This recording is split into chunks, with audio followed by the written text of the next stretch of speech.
Hey everyone, so I just finished watching The Irishman on Netflix starring Al Pacino, Joe Pesci, and Robert De Niro. There is a lot to discuss with this movie and it is really awesome, and so I can't wait to get into it for you guys. But without further ado, here's my review for it.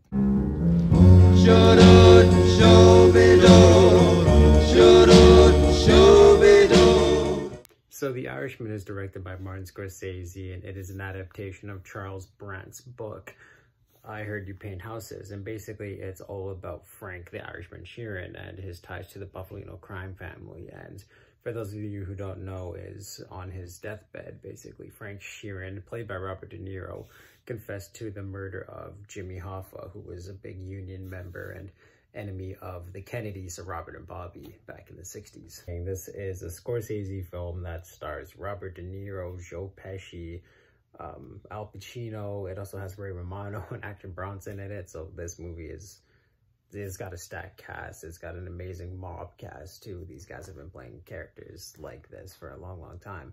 But the one brilliant thing about this movie is it's really different from a mob movie. It doesn't glorify the mob lifestyle in any way. It shows kind of how brutal it is. It also shows how lonely it can be and how it can tear apart families. It does a really good job at that, and how all these actions have consequences, not just for the mob, not just for politics, not just for the average working man. It also really, it comes back to you later in life, and that's what I thought this movie did an amazing job portraying, especially through Robert De Niro's character.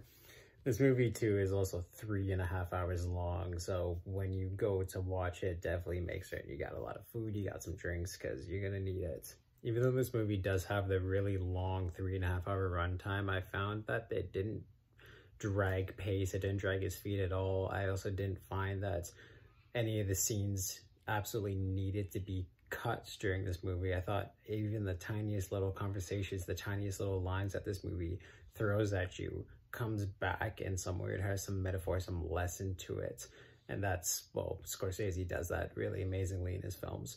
But in this movie, really particularly, where it does feel like a 3.5 hour long movie, but none of it feels unnecessary or like it could have been tossed out of the movie.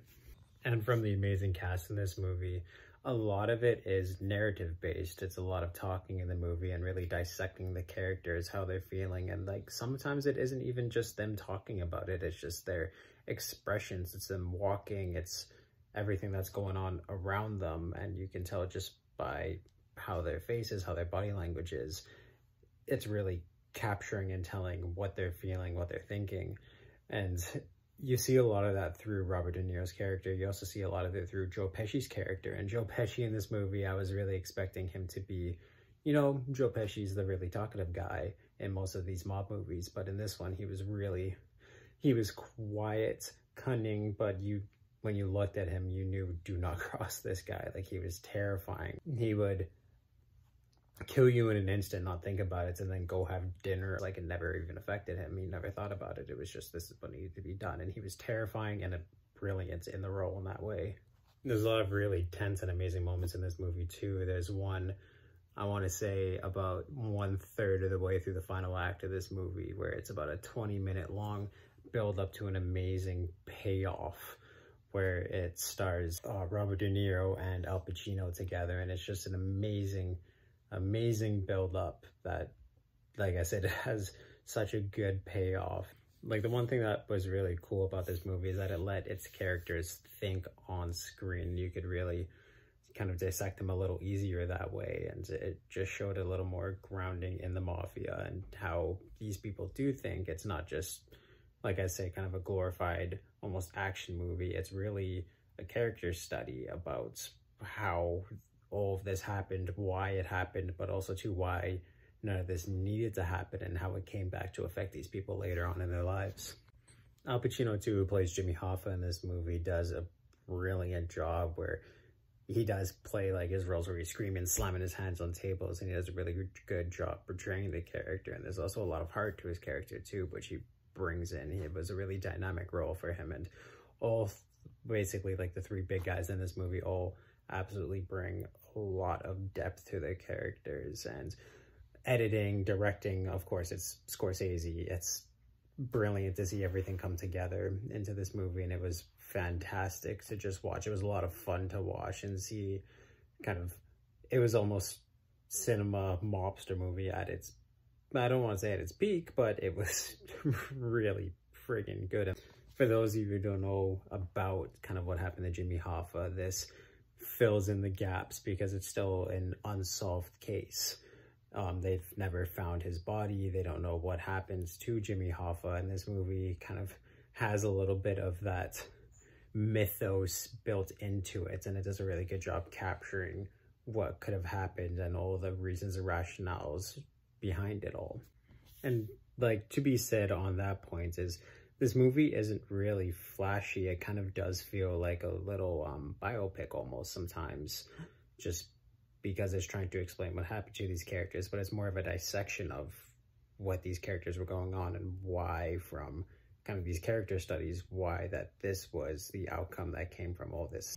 Even though like there's not a whole lot of special effects in this film, there is the de-aging, which I think a lot of people are going to talk about, which they use it on all of the characters, because this movie spans, I think it's about 40 years is the timeline of it. So you get to see Al Pacino, Robert De Niro, and all their characters throughout that 40 years, and they use some of the de-aging technology to make them look younger and also make them look a little older. And I thought it was brilliant sometimes, where sometimes I didn't even know if they were using it at that point. Of course, like when you see the younger characters, the younger version of these actors, you know that they had to use the de-aging technology. But when they got to, say, 20 years into the timeline, I wasn't certain if they were using it or not. And that's just went to show me how well, like how amazing of a job that they did using the de-aging technology. Because I know the Marvel movies do a pretty good job with it. In Star Wars Rogue One, they used an animated version of General Tarkin, and I know that was one that really divided a lot of people, but I don't think you're going to get a lot of division from people whether they liked it or not in this movie, just because of how good it looked. You know, this movie goes to show just how broken, and how, even though they're getting away with all these brilliant mobster moves that they do, how it comes back to haunt you and separate your family. They show that a lot through Robert De Niro, and kind of how he lost his family and how alone he is at the end of the movie. And there's a shot at the end of the movie where it can be taken so many ways just by looking at the shot. I think there's going to be a lot of theories about what this final shot means. It's sad, it's lonely, it's can be hopeful. That like I said, there's a lot that you can take away from that final scene. I have like my one con that I could see with this movie, where it's not even the biggest of cons, but when they're jumping kind of from decade to decade or timeline to timeline in this movie, I just kind of wish they would have shown a little more about how the changing times affected these characters' decisions and what they were doing, where it was just kind of, you could tell that you could kind of like pick which year it was and what was going on, but it never really seemed to affect the characters and how they were carrying out their business. And I just wish there was a little bit more of that from this movie. And then one of my biggest pros of this movie has to be that I love Marvel movies. I love Lord of the Rings movies, where it has these amazing action sequences that are just really long. But the one thing that Scorsese is amazing at is he does these, like I was talking about earlier, is these big build-ups that kind of a little slow, but they get to all of a sudden this really quick, fast-paced action scene.